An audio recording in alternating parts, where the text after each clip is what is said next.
That was really aggressive. I'm gonna sit my extra ass down. That was real aggressive.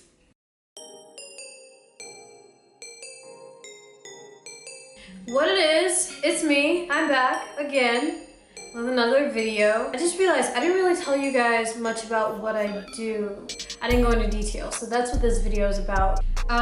So I'm gonna take it way back to after I graduated high school. I graduated high school 2012, and I was going to school for fashion design, where it's actually where I met my amazing videographer, Maddie.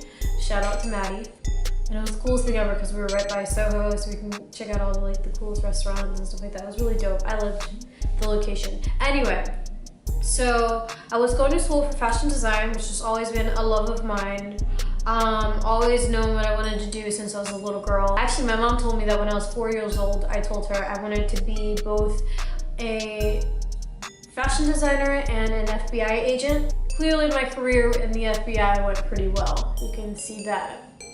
I did my first fashion internship when I was 18 with an independent designer, and he did a lot of haute couture work, and it was really cool to work backstage with all of these really beautiful pieces. From there, I did an internship with D. Hutton, which was really cool. So I learned more of the production world. I was able to see how things were made, how samples are done. I thought that was really cool. And from there, I went and did a PR internship at a PR house in Midtown.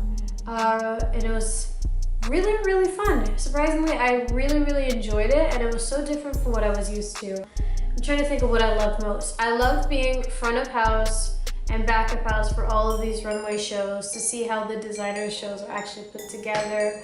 That was really dope. And I was able to be backstage for some of my favorite designers. At the time, my favorite designer was Christian Siriano, so it was big dream of mine to be able to help out with that show. And I also like getting free shit, if I'm being completely honest. There was a lot of free things that came along with that. That was really dope. I'm gonna fast forward a little bit.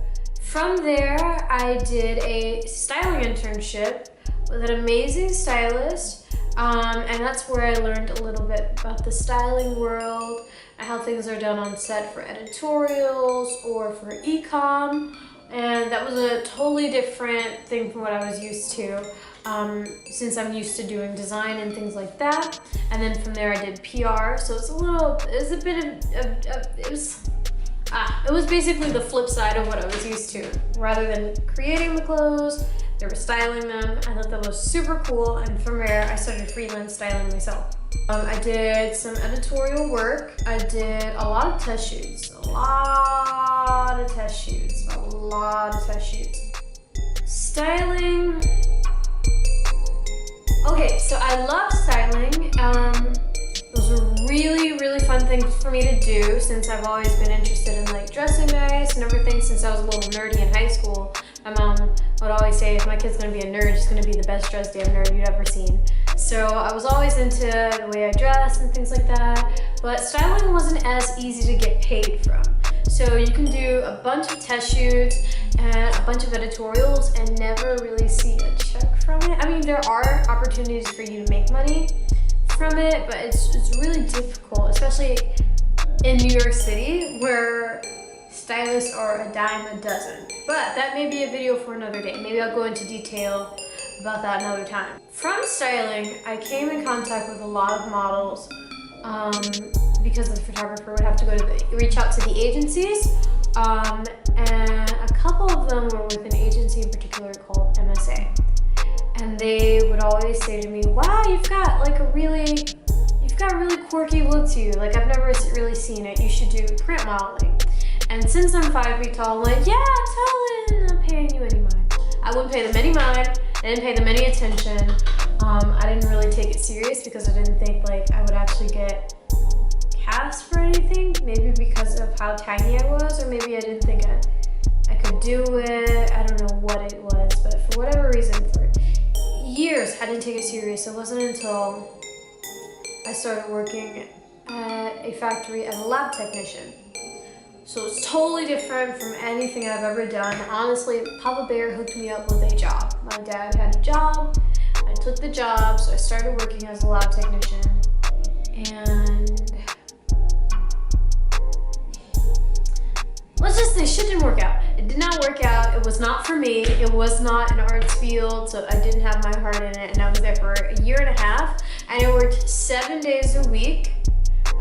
So I was extremely tired all the time, and then I got sick. No, that's too heavy, right? I got sick with Lyme disease, and I was diagnosed with rheumatoid arthritis at the same time. So sometimes I would wake up and I wouldn't be able to walk, and had a lot of inflammation in my legs and things like that, so I couldn't move around the factory as I needed to. Long story short, I ended up leaving the job because of my illness, and so I was just home, and I'm like, I figure, what the hell? I'm gonna go check out this agency my friends told me about. So I went into MSA, and I got there hella late because it was my nature at the time to be really late to everything. I've redirected, so now I usually am timely. And there was a line out of the door with people with their proper portfolios and everything, and I'm walking in with a Staples binder and some printer sheets of pictures I had from Instagram. I had no clue what I was doing. I was walking in pretty blind. They said, okay, you're the last person we're gonna take. After you, we're not taking anybody else. So I got really lucky there. I wrote down my measurements. I felt super insecure because everybody else is like super tall. They're like Amazonian, they're gorgeous. And here I am in this little thing, and everyone's looking at me like, what the hell are you doing here? You know? And so everyone comes out and they hand everyone's portfolio cut back to the models, and they go, thank you all for coming out. You know, here are all your portfolios back, thank you, that'll be all. Basically sending everybody home. And I raised my hand and I said, I'm sorry, I didn't get my book back. And they went, we know. You wait here. And I was really not expecting that, considering I'm 5 feet tall. I spoke with an agent, and they talked about me coming back in for details on what being signed as a freelance model, you know, specifically petite, would be like. It took a while for them to get back to me at first. I think maybe because they were considering whether or not they were actually going to sign me. I did take it upon myself to go on their website, and I noticed that the smallest petite model other than myself that they had on their board was 5'7", and I'm nowhere near 5'7". So I'm pretty sure they were a little skeptical about it because of my height, but lo and behold, about a couple weeks later, they did end up getting back to me, and they said, we'd like to welcome you to the MSA team. So from there, I've been doing print modeling, something I never thought I would say, and I don't know if anybody's seen my previous video, but I felt super weird about it because of my height, so I don't tell people that I model for a living. I usually tell them that I do print work, and I hope that they assume that I do publishing. If you asked me a year ago what I'd be doing for a living, I damn sure would not expect to say modeling, but I'm really, really loving it. I have to say, it's been such an amazing journey. I love the food on set. I'm a foodie. I'm a big time foodie. It's probably one of the things that makes me happiest in life. It's been really enjoyable, I have to say. And to make a long story short, the point of me going into detail about these things is that although this isn't the path that I thought my life was going to take, everything turns out the way it needs to for a reason. So if things aren't going exactly according to plan, it's okay. Every detail of your life is important because it all happens for a reason. I just brushed my eyebrow on camera. That's a nervous tick. We're gonna bypass that.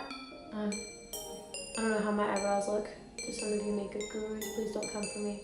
You know what I'm doing there, but we'll talk about that later.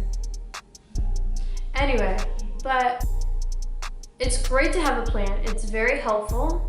But if things don't exactly follow that plan, don't freak out. Don't pull out your edges. Edges are important. Leave your edges alone. All right, so I haven't created a sign off yet. Maybe you guys can help me with that. You can comment down below what you think it should be. Maybe I'll just hit you guys with one of these when I'm ready to go.